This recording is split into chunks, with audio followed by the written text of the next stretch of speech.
Olá a todos, muito boa tarde. Nós estamos ao vivo diretamente aqui da redação do JP TV, o Jornal do Porto TV.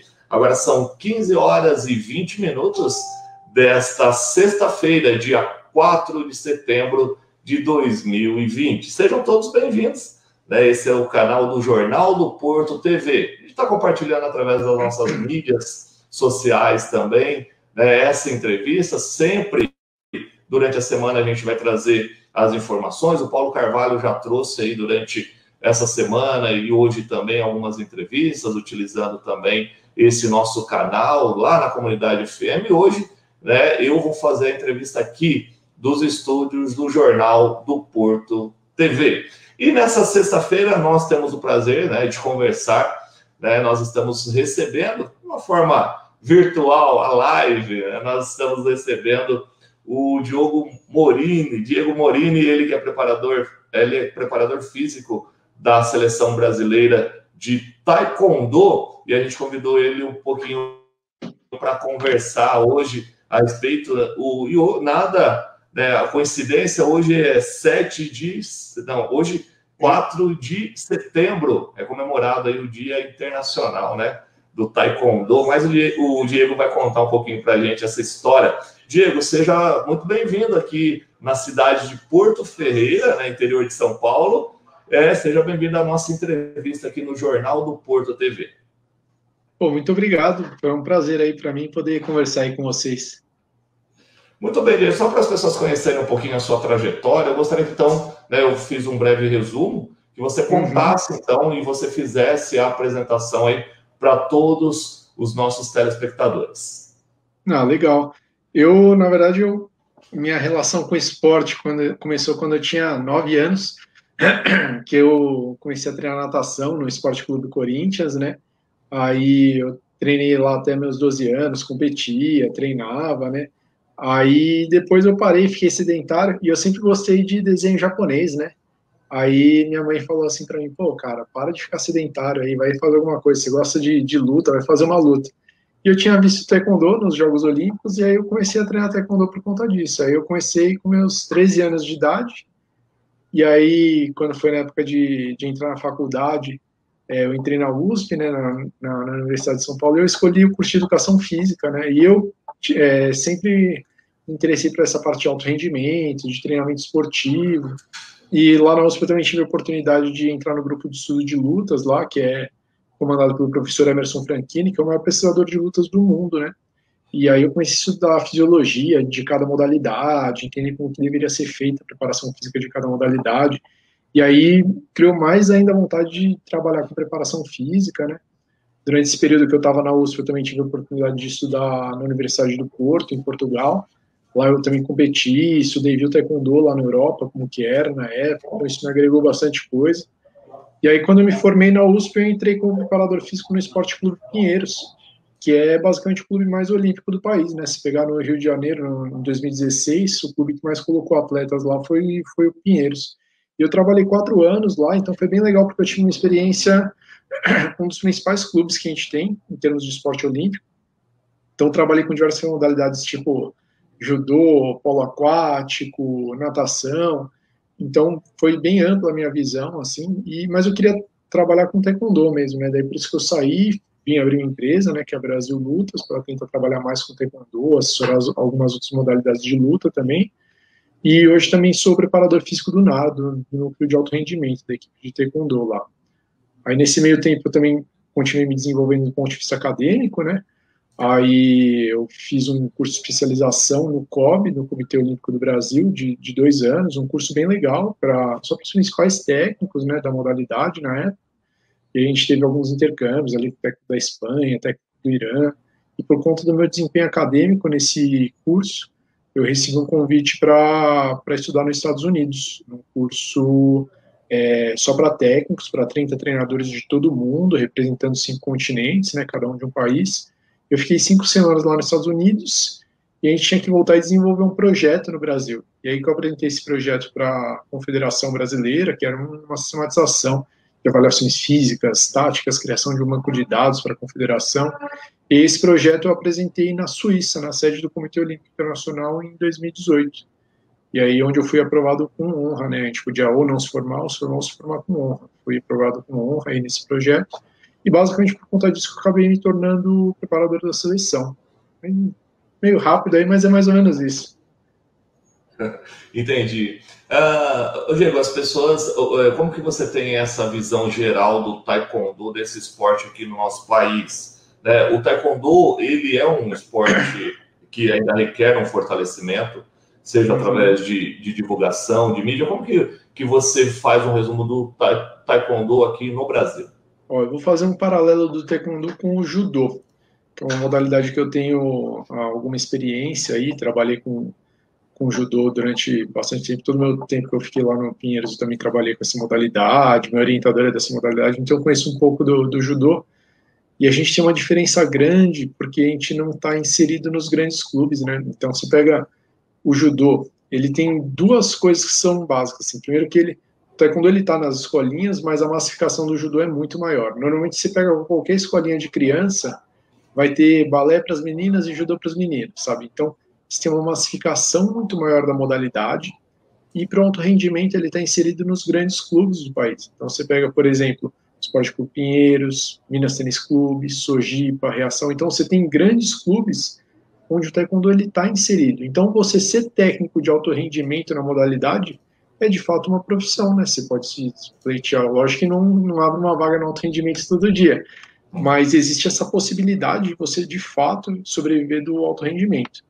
Já no taekwondo, a maneira como a modalidade ela é estruturada, normalmente você acaba dependendo de prefeitura, de projetos, de prefeitura. Boa parte das pessoas que são técnicos, que vivem só do taekwondo, ou tem academia privada, mas normalmente a pessoa não trabalha com alto rendimento, nesse caso, ou tem algum tipo de projeto social, e a partir do projeto social ele cria uma coisa mais de alto rendimento, ou tem alguma parceria com a prefeitura banca o projeto para ele, mas isso também é bem estável, porque dependendo de quem está no comando, vai trocando, então você fica muito refém das políticas da região, e muitas vezes você acaba tendo que fazer favores, né, favores no sentido de ter que ficar divulgando algumas pessoas ali para manter o seu projeto, então é bem complicado.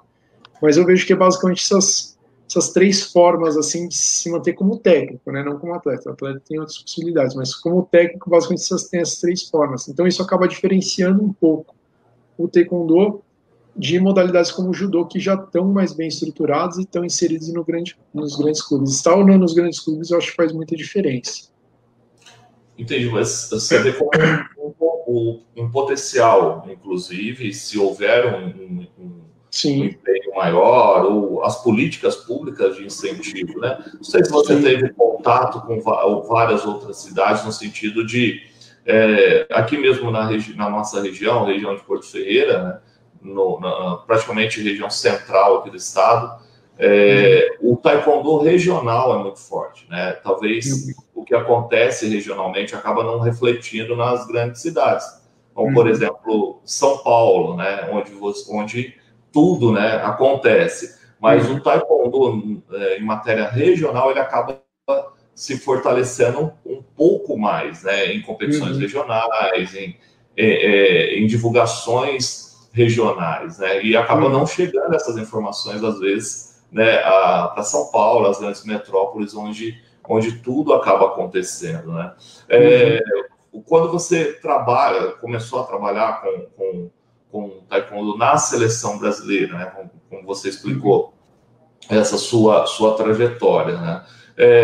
Hoje nós temos quais referências, né, de atletas, né, treinados inclusive por vocês, que os iniciantes de taekwondo, ou mesmo os atletas, né, regionais, né, eles se espelham muito. Ó, deixa eu antes explicar como funciona também o meu cargo na seleção, né? Não são todos os atletas que eu assessoro diretamente. O taekwondo ele não é centralizado, no sentido assim, a gente não tem um centro de treinamento da confederação, por exemplo, onde toda a seleção treina junto o ano inteiro. Cada um tem a sua equipe, né? E aí, por exemplo, alguns atletas eu assessoro, porque alguns atletas ou não têm um preparador físico, ou tem, mas não é específico para a modalidade. Esses atletas eu assessoro, mas tem alguns atletas que já estão em grandes equipes e que têm uma boa assessoria. E aí, nesse caso, minha ação é mais pontual nos camps. Nos camps a gente tem uma bateria de avaliações, tem uma série de ferramentas de monitoramento de carga para saber como o atleta está reagindo a cada treino.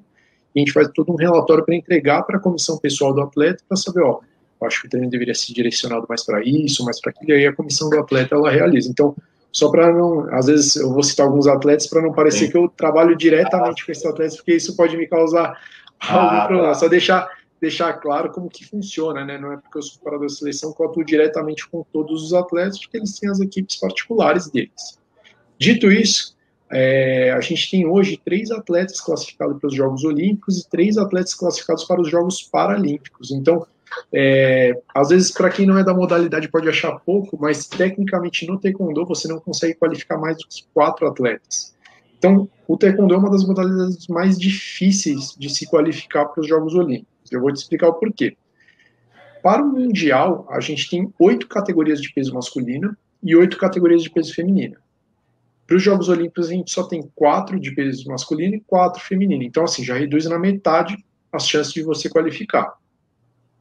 Além de você ter só 4 vagas, você tem algumas formas de se qualificar para os Jogos. A primeira é estando entre os top 5 do ranking olímpico. Então, dentro dessas 4 categorias, você tem que estar entre os top 5. E é muito difícil. A gente quase conseguiu qualificar atleta pelo ranking. Se a gente tivesse um ano a mais, a gente com certeza qualificava, mas é muito difícil. Tá? Hoje a gente tem alguns top 10, mas quando fechou o ranking para os jogos, a gente não tinha nenhum top 5. Mas a evolução nos últimos 2 anos foi imensa. A gente não tinha nem top 10 em ranking mundial, se pegar, por exemplo, em 2017. O trabalho de gestão que foi feito até aqui, tanto que a gente tem os nossos melhores resultados da história, né? A gente tem 5 medalhas em uma edição de mundial, isso nunca aconteceu. Nosso melhor resultado tinha sido 2 medalhas. Nos Jogos Pan-Americanos, de 8 categorias, 4 masculino e 4 feminino, o melhor resultado tinha sido no Rio, com home advantage, né? 4 medalhas. A gente pegou 7 medalhas em 4 finais. Isso nunca aconteceu na história do taekwondo brasileiro. De longe, a gente pode falar que a gente está no auge, na melhor fase da história do taekwondo até agora. Tá? E aí, enfim, além de você qualificar estando entre os 5 do ranking, tem uma outra possibilidade, que é você classificando num circuito lá na Ásia que chama Grand Slam, que aí é difícil, a gente não tem ninguém, eles têm que ganhar esse circuito, que é um circuito bem difícil. Ou então você pode ir pelas qualificatórias continentais, que daí você tem que estar entre os 2 primeiros. Só que a qualificatória continental, o que acontece? Você não pode mandar a equipe completa. Então você tem 4 masculino e 4 feminino. Você só pode selecionar 2 e 2. E se você já qualificou alguém pelo ranking, você não pode também mandar, já conta como vaga. Então a gente não pôde mandar, por exemplo, toda a nossa equipe para o qualificatório continental. Para você ter uma noção do quão difícil estava escolher, você pega os nossos 4 atletas da categoria masculina, a gente tinha o Paulo Ricardo, do 5'8", Paulo Ricardo. Ele foi bronze nos Jogos Pan-Americanos do ano passado. Ele foi bronze no Campeonato Mundial. A gente teve que cortar ele. Olha o nível que eu estou falando do quão difícil. Eu estou falando com um atleta que medalha em Mundial, ele não pôde nem disputar a vaga dele para os Jogos Olímpicos. É disso que eu estou falando. Olha o quão difícil é. A gente tem o Edival, o Netinho, que é a grande estrela aí do Brasil, que ele foi campeão dos Jogos Olímpicos da Juventude, campeão mundial júnior, um atleta talentosíssimo, e ele foi escolhido para disputar ali, né, a seletiva. A gente tem o Ícaro, que é acho que uma das um exemplo de vida, uma das coisas que a gente tem de mais impressionante, que é um atleta que ele é praticamente cego de um olho, top 1 do mundo, do ranking mundial hoje, e é um atleta excepcional. E a gente sabe o quão difícil é para uma modalidade de trocação você ter o seu campo de visão alterado. Ele é um atleta, assim, exemplo de esforço. Você conversa com ele, você vê a superação, sabe? É muito legal. A gente teve o Michael, que foi bronze nos últimos Jogos Olímpicos, e ele também acabou ficando de fora. Então, eu estou falando que, para disputar uma seletiva, a gente teve que cortar um medalhista mundial, e o Michael também foi medalhista mundial e medalhista nos Jogos Olímpicos do ano passado. Os caras não puderam nem disputar. Olha como é difícil conquistar uma vaga para o taekwondo. E a gente, dessas 4 vagas que a gente mandou, então a gente mandou 2 masculinos e 2 femininos, a gente qualificou 3. Só teve um outro país na América que conseguiu isso, que foi na República Dominicana. Então a gente ficou, na América inteira, a gente ficou entre os melhores. Só teve um país que empatou com a gente, e foi por muito pouco que a gente não qualificou a Talisca também, que a arbitragem não colaborou também muito no dia, vamos dizer assim, a gente não gosta de dar muita desculpa, mas foi por isso daqui que a gente não qualificou os 4. Olha o nível que a gente está falando, a gente selecionou 2 masculinos e 2 femininos, cara, quase todo mundo qualificou. Então isso foi uma campanha excelente. E no e aí só citar quem está qualificado aqui, que é importante. Então a gente tem 3 atletas qualificados, que é o Netinho, que treina lá em Rio Claro, ele é do estado da Paraíba. A gente tem o Ícaro, que é de São Caetano, que é o atleta que tem quase cego de um olho, que é um exemplo de superação. E você tem a Milena, que ela também é uma atleta da equipe de São Caetano. Então, tem 3 atletas que são qualificados para os Jogos Olímpicos. E a gente também tem o Para-Taekwondo. O Para-Taekwondo é uma modalidade paralímpica, né, que às vezes as pessoas não conhecem tanto o esporte paralímpico. Ele é para pessoas que têm algum tipo de deficiência. No caso do Taekwondo, a luta a gente tem o Punse e tem a luta, né? A luta é um pouco mais restritiva. No Punse você tem várias categorias de diferentes deficiências.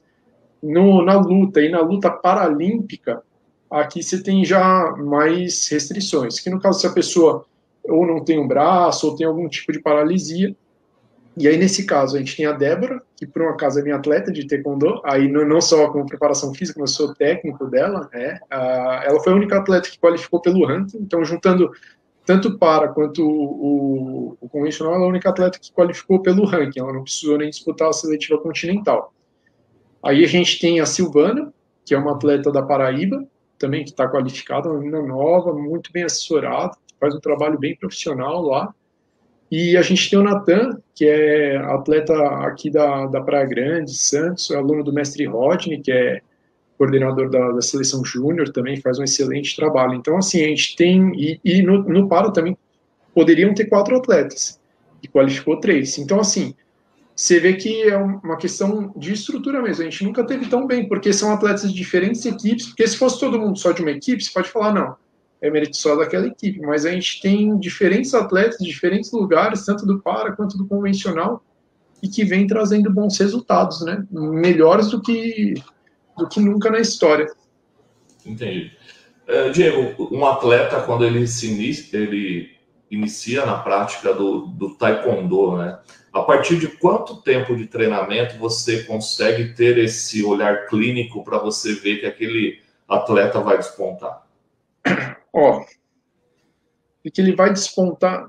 A seleção de talentos ela é um pouco complicada, assim, mas de maneira geral, hoje a gente tem alguns fatores antropométricos que eles influenciam muito. Então, por exemplo, a gente sabe que hoje, no taekwondo com colete eletrônico, você ser mais alto te dá vantagens competitivas, e você ser mais flexível também.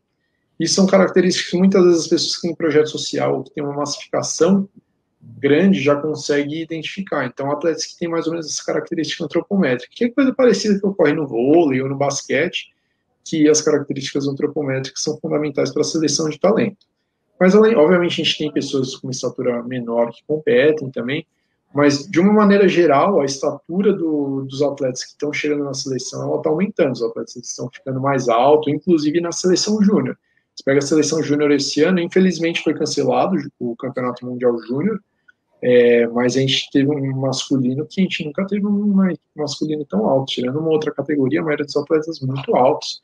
Então, assim, é normal, pela característica da modalidade, as pessoas já começarem a selecionar um pouco pelo biotipo, e tem pela própria facilidade técnica, né? Então, você vê a coordenação do chute, o tempo. Às vezes tem um atleta que ele tem um tempo de luta que ele é do cara, né? Ele consegue ter um controle de distância, no tempo certo, na hora de atacar, que às vezes esse cara, às vezes, apesar de não ser tão alto, ele tem isso. Então, esse tipo de característica mais da técnica, mais do taekwondo, e a característica antropométrica, acho que são as duas coisas que mais fazem selecionar talentos no taekwondo. Ô Diego, quando uma pessoa chega para você que não tem conhecimento algum, né, e que ela sabe, né, alguém comenta que você trabalha com atletas de taekwondo, né, principalmente com atletas aí de nível de seleção brasileira, quando ela fala, professor, mas o que é taekwondo, né? Qual a explicação que você fala para essa pessoa? Ah, legal, essa é uma boa pergunta. Sempre explico primeiro uma arte marcial coreana, né? E que basicamente a gente tem uma parte, eu sempre gosto de enfatizar, que a gente tem uma parte mais esportiva, uma parte mais marcial, né? Então, dentro dessa parte mais marcial, a gente tem alguns valores, a gente tem conteúdos para cada faixa, então tem algumas coisas que são um pouco mais profundas do que só o esporte. Então, o esporte ele é uma faceta da modalidade, e a gente tem no esporte, tem tanto a parte de luta quanto a parte de Poncê, que é uma parte de apresentação, né? Que é muito próximo do que tem no kata, no karatê, ou no kati, no fu, que eu falo que são as formas no ar. E aí, na parte esportiva, a gente tem essas duas coisas, e na luta, eu falo que é quase um boxe com os pés, que a gente enfatiza principalmente em níveis inferiores. Hoje, na verdade, tem bastante ponto de soco, né, bem mais do que se tinha antes, mas o que tornou a nossa modalidade mais famosa, mais atrativa, foi a quantidade e a velocidade dos chutes, a plasticidade, alguns movimentos com movimentos de giro, né? Então, eu falo que é uma modalidade que predomina muito os chutes, pelo menos na parte esportiva de luta. Entendi. Quando você comenta sobre a característica do taekwondo, dessa evolução do tempo, né? Ou, igual você comentou sobre o soco, né? Uhum. Hoje se utiliza mais, né? Os punhos, né? No taekwondo. É uma característica que não acontecia, por exemplo, né? Antigamente. Não. Por exemplo, você atleta, eu praticante, professor também, mas para ensinar os alunos, né? Você acaba tendo que mesclar um pouco de cada coisa, não da característica do taekwondo original. Gostaria que você explicasse um pouquinho sobre isso. Ó, isso é uma coisa interessante, porque assim, tecnicamente, se você pegar nas nossas formas, então, vamos chamar de taekwondo raiz o que tem nas nossas formas. A gente trabalha bastante técnica de punho e defesa. Então, a gente tem bastante soco, a gente tem vários ataques com a mão aberta, faca da mão, de perfurar, e a gente tem uma série de defesas. Se você, então, que às vezes as pessoas chamam taekwondo raiz só o que era na parte esportiva de antigamente, mas tecnicamente falando, a modalidade em si, ela tem muitas técnicas de punho, mas que na parte esportiva de antigamente não era dado. Hoje a gente se utiliza muito mais de soco e bloqueios de mão do que se era utilizado antigamente. E as pessoas falam muito, não, esse taekwondo Nutella, pô, mas tecnicamente falando, a gente usa mais coisa do taekwondo hoje com membros superiores do que se utilizava antes. Entendeu? Então, assim, menos, né? Então, assim, eu acho que essa parte do soco eu acho bem interessante, porque normalmente os atletas hoje, quem tem uma estatura mais baixa, ele tem algumas estratégias hoje para se utilizar, que é basicamente a aproximação do soco. Então, você tem atletas que socam bem e tem um bom tempo de aproximação defendendo, e o ataque do clinch de curta distância. Então, um atleta mais troncudo, ele consegue manipular o adversário empurrando e chutando, né? Coisa que não se conseguia com outros tipos de regra. Então, tem essa possibilidade para alguns atletas mais baixos. Mas me agrada. Então, o que acontece? Hoje, você ser forte de braço, ele também é importante. Antigamente, não importava tanto se você tinha uma potência boa de membro superior ou não. Lógico, sempre se utilizou o soco, mas não igual hoje. Hoje, o soco está entre as 4 técnicas que mais pontua. Se você fizer um scout das lutas, e a gente tem esses dados, você vai ver que o soco está entre as 4 técnicas que mais pontuam, pelo menos em nível internacional. Então, eu acho interessante, você precisa de um atleta mais completo, isso tem implicação para preparação física. Então, eu sei que eu preciso trabalhar potências inferiores, eu sei que o atleta precisa socar, eu sei que ele precisa empurrar, isso tem que estar inserido dentro do treinamento dele. Diego, o atleta muito forte, né? Já me perguntaram isso também. Eu conciliar, por exemplo, a musculação com a prática do taekwondo, isso acaba influenciando negativamente ou não? Depende do que você faz na musculação. Então, quando eu entrei na seleção brasileira de taekwondo, por incrível que pareça, a gente tinha atletas da seleção adulta que não faziam treinamento de força. O que com o conhecimento científico que a gente tem atual, é inadmissível um atleta chegar na seleção sem fazer treino de força. É inaceitável. O treinamento de força ele tem impacto direto para o desempenho. As pessoas confundem o treino de força. A gente tem uma série de formas de fazer treino de força. Eu consigo fazer você ganhar força sem subir sua massa muscular. O treino de força ele é pré-requisito para a gente ganhar potência. Potência é força rápida. E eu faço isso na sala de musculação, faço isso com levantamento olímpico, com treinos explosivos. Agora, você achar que a musculação é só o treino de hipertrofia que você faz ali com fazer 100, é o mesmo treino de bodybuilding, aí sim, aí você vai ter um problema. Se você quiser treinar igual o cara que treina para ir para a praia no verão, aí pode ser que você tenha problema sim, porque você vai subir de categoria de peso, né? Quando a gente faz a preparação física de alguém, de um atleta de luta, a gente tem que prestar atenção para não subir a categoria de peso dele. Porém, apesar de não subir a categoria de peso, eu tenho que deixar ele o mais forte possível. E você tem estratégias para fazer isso, sim, na parte do treino de força. E o treino de força ele é fundamental para a gente ganhar explosão. Então, quando a gente organiza uma coisa que a gente chama de periodização, que é uma organização das cargas de treino para o atleta atingir o pico de performance nas competições-alvo, normalmente a gente tem que dar uma base de força, e aí depois a gente foca em velocidade e potência. Essa base de força, até para ele ganhar velocidade, ela é importante. Então, essa coisa da força vai deixar meu atleta pesado, vai subir de categoria de peso, é coisa assim, cara, já faz 20 anos que a gente sabe que não é dessa forma que acontece e tem gente que continua repetindo isso, sabe? É uma desinformação muito grande.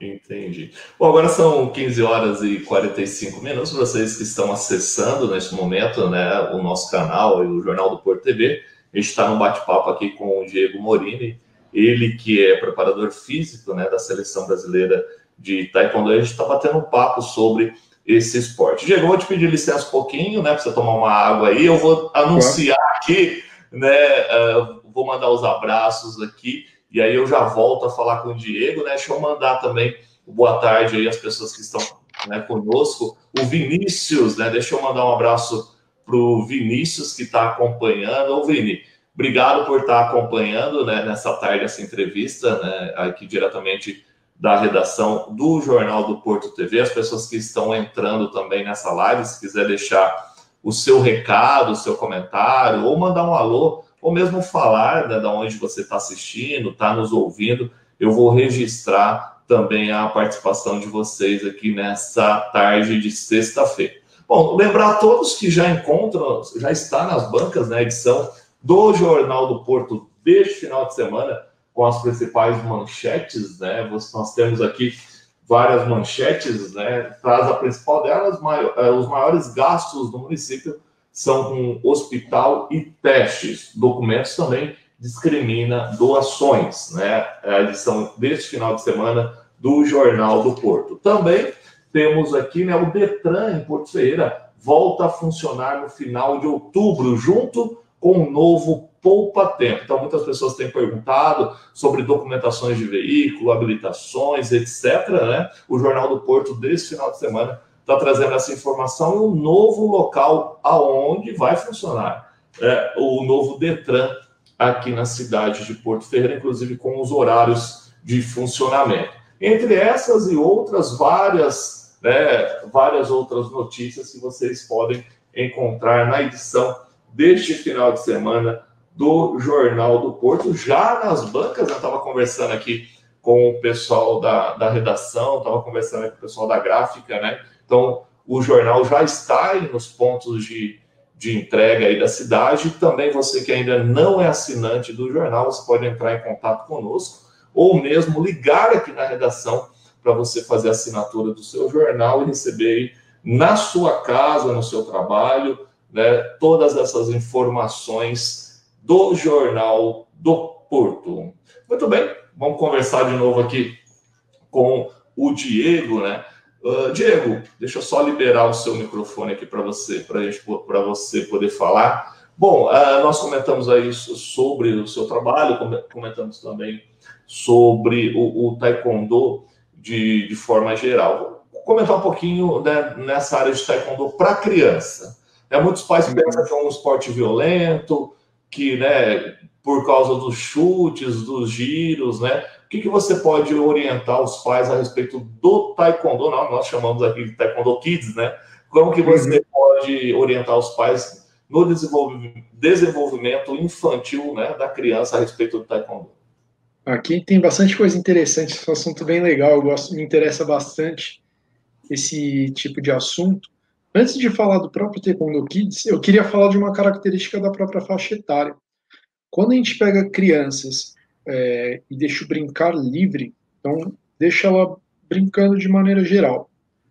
Você vai ver, e o brincar é uma parte importante da própria formação da criança.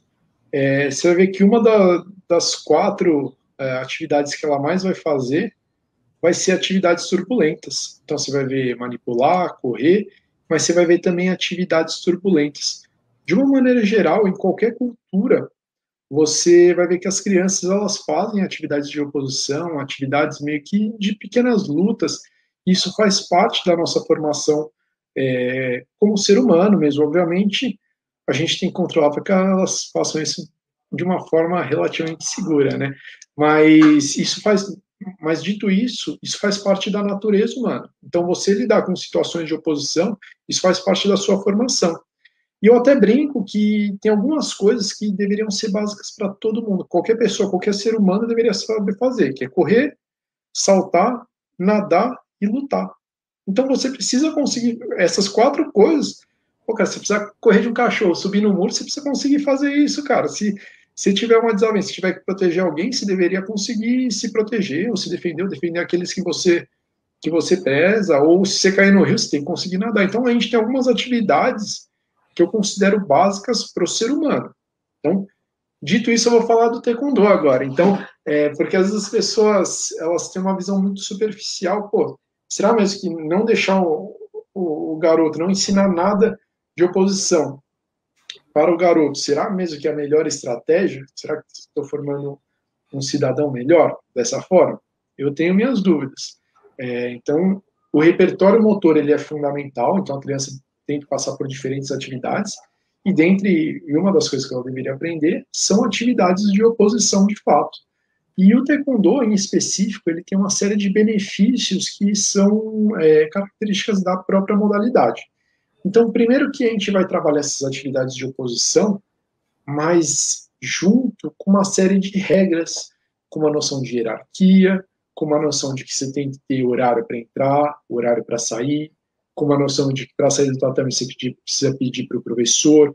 Então, você tem uma série de regras de hierarquia, mas uma das coisas que também faz parte da formação da criança é a questão de entender regras, né? Então, independente de onde ela esteja, ela vai ter regras que ela tem que se inserir. Então, ela tem que aprender a lutar, ao mesmo tempo que ela tem que aprender que existe regra, ela tem que aprender que o colega dela, eu tenho que ter um respeito por ele, porque se eu não tiver oponente, eu não consigo me desenvolver, eu não consigo treinar. Então, o respeito mútuo, ele faz parte da nossa modalidade.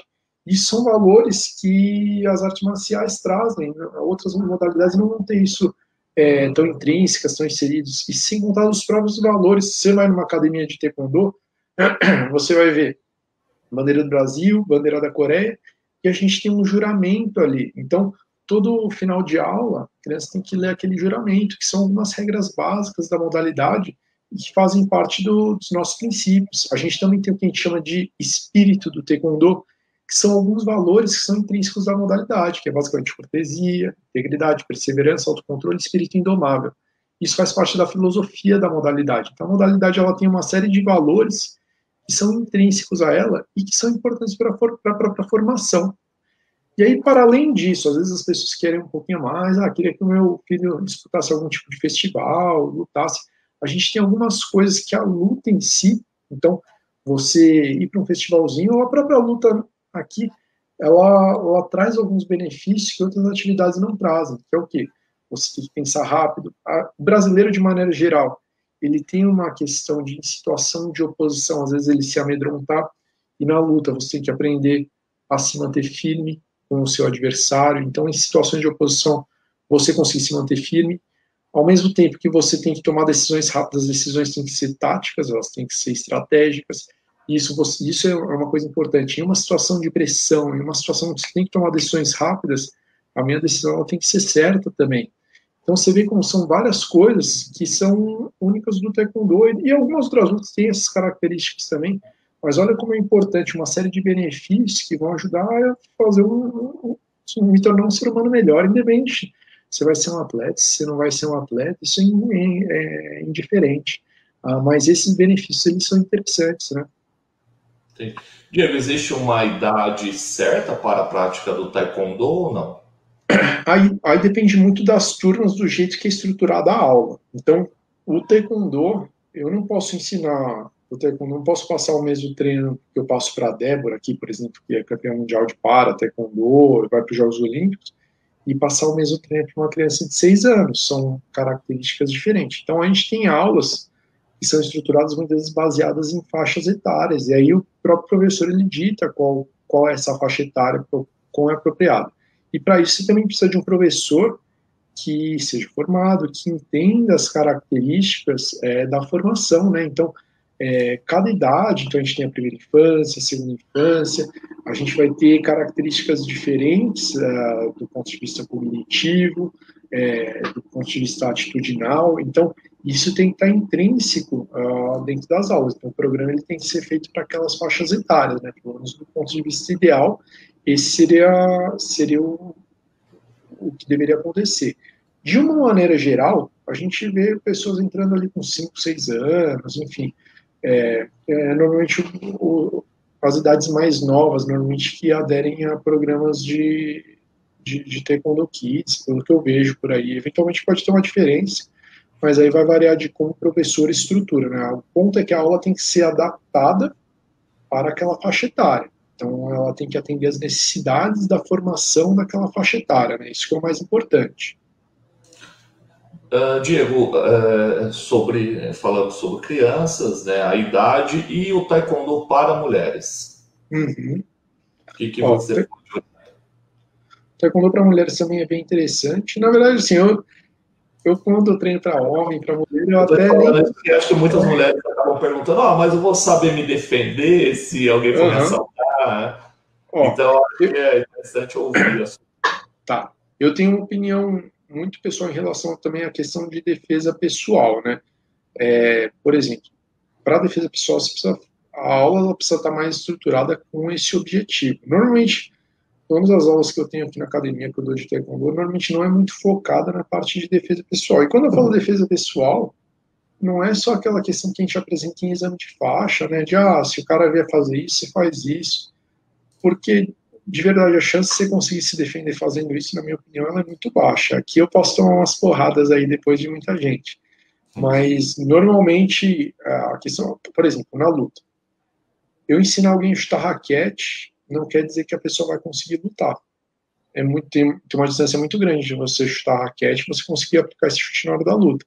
Tem um processo de ensino-aprendizagem que a gente faz, que vai do desenvolvimento técnico até a aplicação tática, para ele conseguir aplicar isso em alta intensidade ou numa situação de pressão, que é uma competição. Em teoria, a defesa pessoal ela passa pela mesma coisa, e a defesa pessoal ela traz algumas reflexões, na verdade, também. Então, a defesa pessoal, ela está desde o momento que você pega a rua mais movimentada ou aquele beco escuro. A defesa pessoal, ela já começou por aí. Então, eu acho que é um assunto bem mais complexo, na verdade, do que normalmente é abordado, tá? Em várias... E aí não é só taekwondo, é de uma maneira geral, assim. Isso é uma... Lógico que sempre tem pessoas que fazem um trabalho bem feito, tem pessoas que não fazem nem tanto. Mas, dito isso, se a aula de taekwondo, ela tem... vamos dizer assim, ela tem aulas que fazem essa abordagem também de defesa pessoal, porque é possível você fazer essa abordagem de defesa pessoal com o taekwondo. O taekwondo ele é muito amplo, ele tem conteúdos que te permitem fazer esse tipo de abordagem, aí é interessante para a defesa pessoal. Mas, independente disso, normalmente, o que eu vejo, as aulas de taekwondo elas são bem receptivas para mulheres. Então, um dos pontos que as mulheres têm, eu falo porque eu tenho uma academia de lutas aqui, a gente tem boxe, muay thai, jiu-jitsu, treino funcional, tem o taekwondo. Um dos pontos que às vezes as mulheres pensam, será que eu vou me sentir à vontade, ou será que só tem homem? E normalmente as aulas de taekwondo elas são bem receptivas com meninas, até pelo fato de não ser tão próximo, a gente trabalha muito mais com chute, então elas se sentem um pouco mais à vontade, esse é o primeiro ponto. Segundo ponto, de uma maneira geral, as meninas tendem a ter mais flexibilidade. Então, elas tendo mais flexibilidade, elas tendem a aprender mais fácil a modalidade até do que os próprios meninos. Então, isso acaba sendo mais motivante. Quando você faz uma coisa que você tem mais facilidade, acaba sendo mais motivante, né, fazer aquilo. Então, até por hobby, que eu acho que o mais importante é a gente começar a gostar daquilo que a gente está fazendo, né, não só o objetivo por em si. mas fazer uma atividade que te agrade, que você goste. E normalmente as meninas acabam gostando da modalidade porque elas tendem a ter mais facilidade para aprender, elas chutam mais fácil, o chute sai mais leve, enfim. É uma atividade divertida, né? E quebra um pouco aquele estereótipo, sou menina, eu tenho que ir para o balé, sabe? Então, você quebra um pouco esse estereótipo, uma atividade dinâmica, e ao mesmo tempo a pessoa também tem uma facilidade para fazer, né? Então, é super bacana para as meninas. Entendi, muito bem.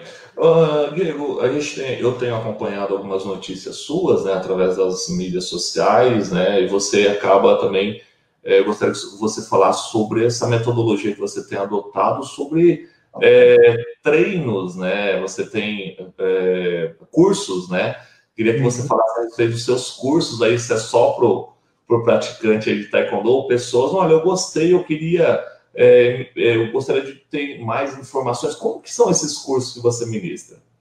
Legal. A ideia agora, eu estou abrindo um pouco mais essa questão no mercado de educação, né, especialmente na educação à distância, porque a gente consegue atingir o país inteiro. Inicialmente, minha ideia era bem focado bem na questão do taekwondo, né, porque eu sou mais especializado, mas eu montei um curso de preparação física que, na verdade, ele traz conceitos gerais, né. Dentro da minha experiência que eu tive aqui na prática, conversando com muita gente da modalidade, qual que era o problema que normalmente eu via? Boa parte dos técnicos de taekwondo, mas isso se aplica a técnicos de luta, tá? De uma maneira geral. Não tem uma boa formação acadêmica, ou não são formados, ou se são formados, tem uma formação muito fraca. E aí eles acabam tendo. O que eles fazem é totalmente prático e tem uma distância muito grande da ciência, do conhecimento que ele é produzido. Em contrapartida, quando você vai na academia, academia no sentido de universidade, o linguajar que normalmente é utilizado com esse tipo de conhecimento, ele é quase como se fosse uma outra língua. Aqui está falando em grego, aqui está falando em português, sabe? Aí, então, ficavam quase duas áreas que não se conversavam. E aí, qual foi a minha proposta? Pô, eu vou pegar o conhecimento que eu tenho aqui na universidade e também meu conhecimento prático, porque isso tem bastante valor também. Então, eu trabalho em grandes clubes, trabalho em grandes clubes com grandes atletas, e a gente tem muita coisa de detalhe, de dia a dia, de exercício, que também é importante. E aí eu peguei, por exemplo, esse conhecimento acadêmico, pô, o que disso daqui, o que é mais importante para o treinador aqui, para o cara que está no dia a dia de treino dele, para ele ter uma preparação física melhor, o que é mais importante? Isso é mais importante. Então eu selecionei as informações e condensei com linguagem mais simples. Então eu tentei adaptar toda essa linguagem mais científica para uma linguagem mais fácil, de mais fácil entendimento, e trazendo também o meu conhecimento prático. Eu fiz esse curso, que é um curso de mais de 10 horas, que ele ensina treinamento de força, de velocidade, de resistência, como avaliar essas capacidades. Então, a gente fez um curso de mais de 10 horas ali envolvendo essa parte teórica, essa parte prática, e a gente já está na terceira turma, né, desse curso, vai ser as vagas domingo, inclusive. Aí, enfim, a gente está tendo bons resultados, tá? Você pega a nossa avaliação de curso, a gente só tem nota 9 e 10. Então, a gente não tem nenhuma nota abaixo disso. Você vê os depoimentos das pessoas, o pessoal gostou bastante, porque muitas das pessoas não tinham acesso a esse tipo de conhecimento. Então, a gente tentou condensar isso, e apesar de ser, por exemplo, o nome ser pro taekwondo, na verdade, você consegue aplicar, o conceito em si se aplica para várias modalidades, né? Obviamente, eu sempre trago mais pro taekwondo porque é mais minha área de domínio, mas a tendência é que eu comece a fazer cursos um pouco mais gerais para a luta. Então, tentar trazer alguns conteúdos que eu vi muita gente de outras modalidades que fizeram o meu curso e gostaram. Então, teve gente de Karatê que fez e gostou, teve gente de Muay Thai que fez e gostou. Então, eu estou com a tendência de querer produzir alguns conteúdos que são um pouco mais genéricos, de maneira geral, mas que sejam bem aplicados para várias modalidades de combate, que podem agregar todo esse público, né? Então, essa a tendência aí para os próximos meses. A gente está produzindo alguns conteúdos bem legais e também algumas coisas de ensino. Eu vou começar a entrar nessa parte de ensino, mesmo de metodologia de ensino, que eu vejo que os técnicos ainda pecam um pouco, né, na questão de progressão de ensino, quais são os métodos de ensino de parte, todo, quando que a gente começa a usar jogo, a parte tática, tem uma metodologia para a gente ensinar isso, como que funciona. Então eu quero entrar também um pouco mais nessa área aí. Entendi. Bom, deixa eu registrar aqui, né, o Dr. Evandro Carniato, advogado aqui da cidade de Porto Ferreira, né?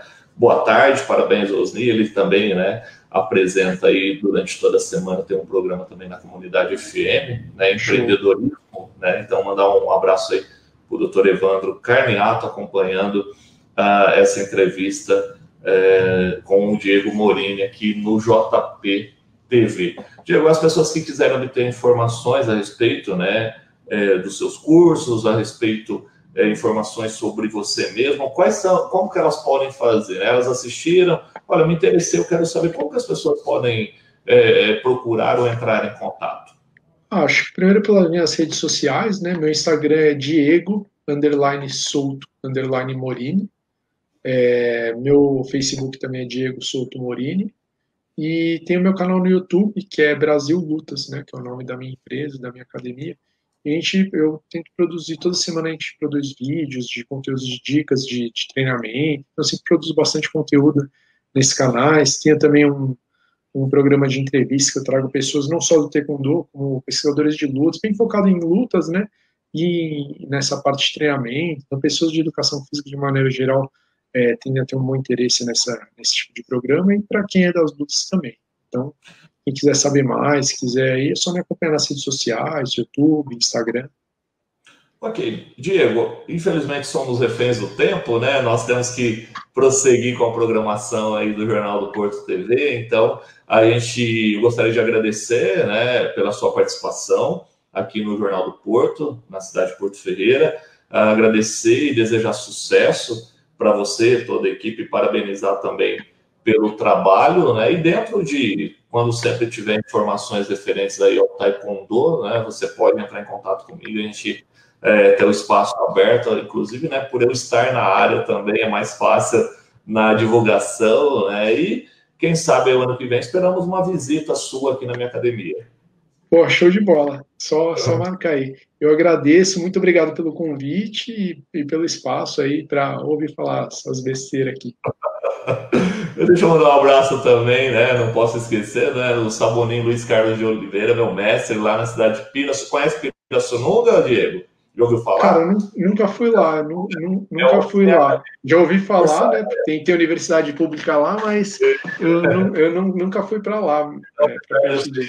Eu acabo sendo professor e aluno lá, né? Então, mandar um abraço aí para o Saboninho Luiz Carlos, lá na cidade de Pirassununga, acompanhando essa entrevista também. Ele desenvolve um lindo projeto lá, viu, Diego? Ele trabalha com crianças carentes, né? Legal. E tem a academia e desenvolve paralelamente um trabalho social com o Taekwondo de bairros periféricos lá da cidade. Então, parabéns. Aí também levando, né, o projeto Águia, né, de Taekwondo na cidade de Pirassununga. Diego, mais uma vez, muito obrigado pela sua participação e até dentro em breve aí para outras entrevistas. Com certeza, estamos juntos. Obrigado e abraço aí também para o Saboni.